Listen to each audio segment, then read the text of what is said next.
Shirley Troubadour asked a question about why Gates and China are being allowed to buy up all the farmland in our country. And I'm going to tell you something that I had an experience with.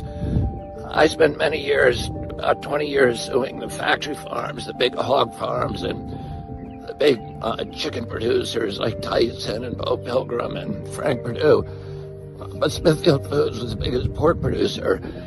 And Smithfield came to the state of North Carolina. They built a slaughterhouse that could process 30,000 pigs a day. And then they had a partner named Wendell Murphy, who was in the state Senate, and he passed 28 laws in the North Carolina State Senate making it illegal to sue a factory farm. He left and went into partnership with Smithfield, created a way to raise pigs, instead of raising them on farms, to raise them in warehouses called Murphy 1100s. And they dropped the price of pork from 60 cents a pound to 2 cents a pound.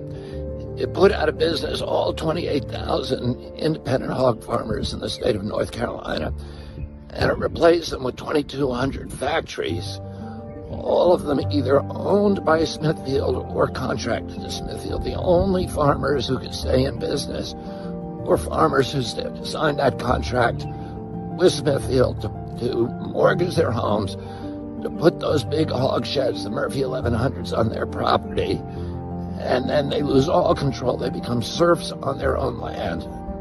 Smithfield dictates all their farming practices. It gives them the food. It delivers the piglets, picks up the grown animals, and brings them to slaughter. They put out of business 28,000 farmers, and they control now 80% of the hog production in North Carolina. Because they dropped the price in North Carolina, Iowa had to adopt the same system, had to cave in to Smithfield.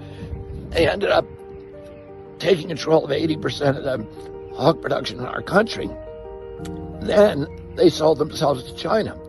So now China owns all that hog production in America, and it controls our landscapes. And that's the end of Thomas Jefferson's vision of an American democracy rooted in tens of thousands of independent freeholds, each one owned by family farmers, each with a stake in our system of government.